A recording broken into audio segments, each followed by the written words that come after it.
A blessed Laetare Sunday to everyone. As Father said, that means rejoice. Some might call it Bubblegum Sunday. What an interesting end to today's gospel passage.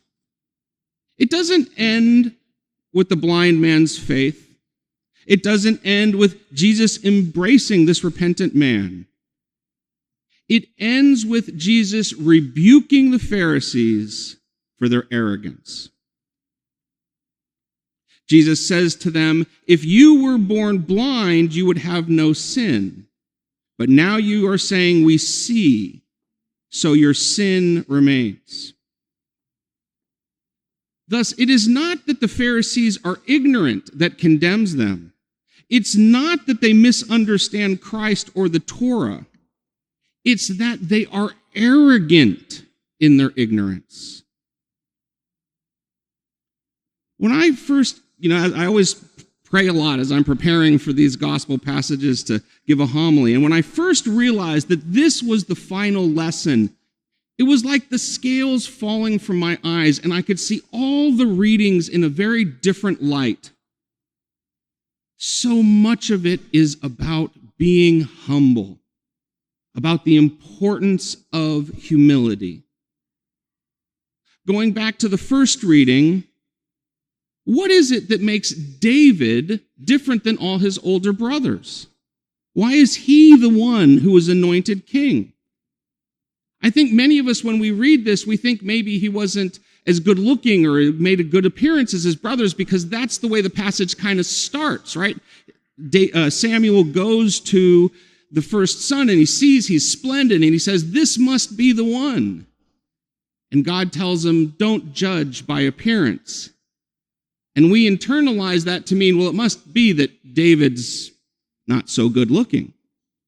But no, when we get to the part of the passage where he finally meets David, he is an attractive man. He's described as ruddy, handsome, and making a splendid appearance. So it's not that he's not attractive. No, it's what's inside his heart that is different.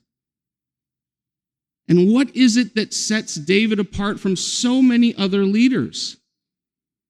It's his humility. Because he was not a perfect king. The man made plenty of mistakes. By today's standards, he would be condemned roundly. Imagine if our president today was having an affair with the general's wife and made sure to send the general off to war so that he would be killed and he could cement that relationship with the wife. We would not be pleased, with good reason. And David did this. But what sets him aside is that when the prophet Nathan came to him and said, you have done wrong by God, he had the humility to repent. This is what set David apart. All throughout his life, whenever things went well, he gave God the credit. And whenever things went poorly, he repented of his own sin. He had humility. So let's come today to the blind man in the gospel. The blind man doesn't have all the answers. There's a few different times he says, I don't know. They ask him where Christ is. He says, I don't know where Christ is. They tell him he's a sinner. He says, I don't know. Maybe he is a sinner. He's humble enough to admit he doesn't have all the answers. Yet he still manages to respond to their questioning with a fascinating mix of courageous honesty and humility. He's not afraid to stand up to the pressure. When they try to get him to back off his story, he says, no, this is what happened. But at the same time, he doesn't feel the need to overstate his case. He just says, this is what happened to me. Humble. We live in a world that is hurting in so many different ways, and many of them are material in nature. All we have to do is turn on the news to see the crisis of poverty and drug addiction affecting our region. And there is a huge societal obsession with lust that affects our families, our community, our young children, with many, many negative consequences. But I would argue that if we are to solve most of these problems, we must go beyond just the material solutions. We must seek spiritual solutions as well. And may I be so bold to suggest that what our faith community needs to do is lead a revolution of humility and honesty, because our world so desperately needs them. We must have the humility to admit we don't always have the answers. And at the same time, we must have the courage to be honest about our shortcomings. Many will misinterpret this honesty and humility as a form of weakness.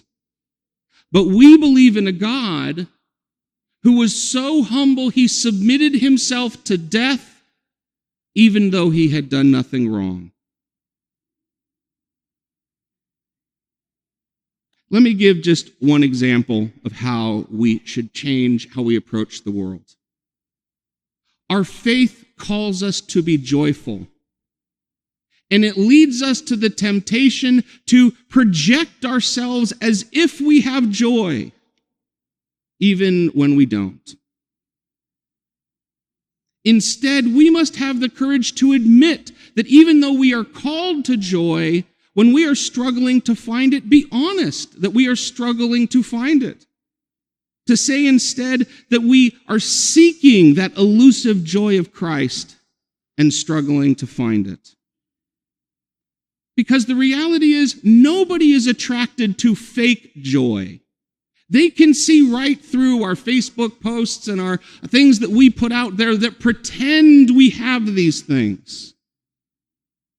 And probably one of the things that's most keeping us from genuine joy is the self-delusion that we have the joy that we are projecting as if it's real.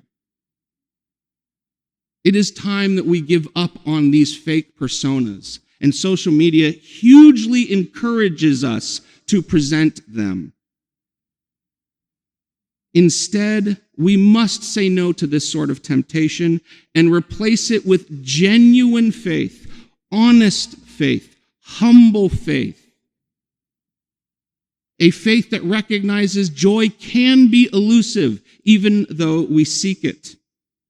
We need to stop displaying a mirage of perfection and instead attract others through our honesty and our humility.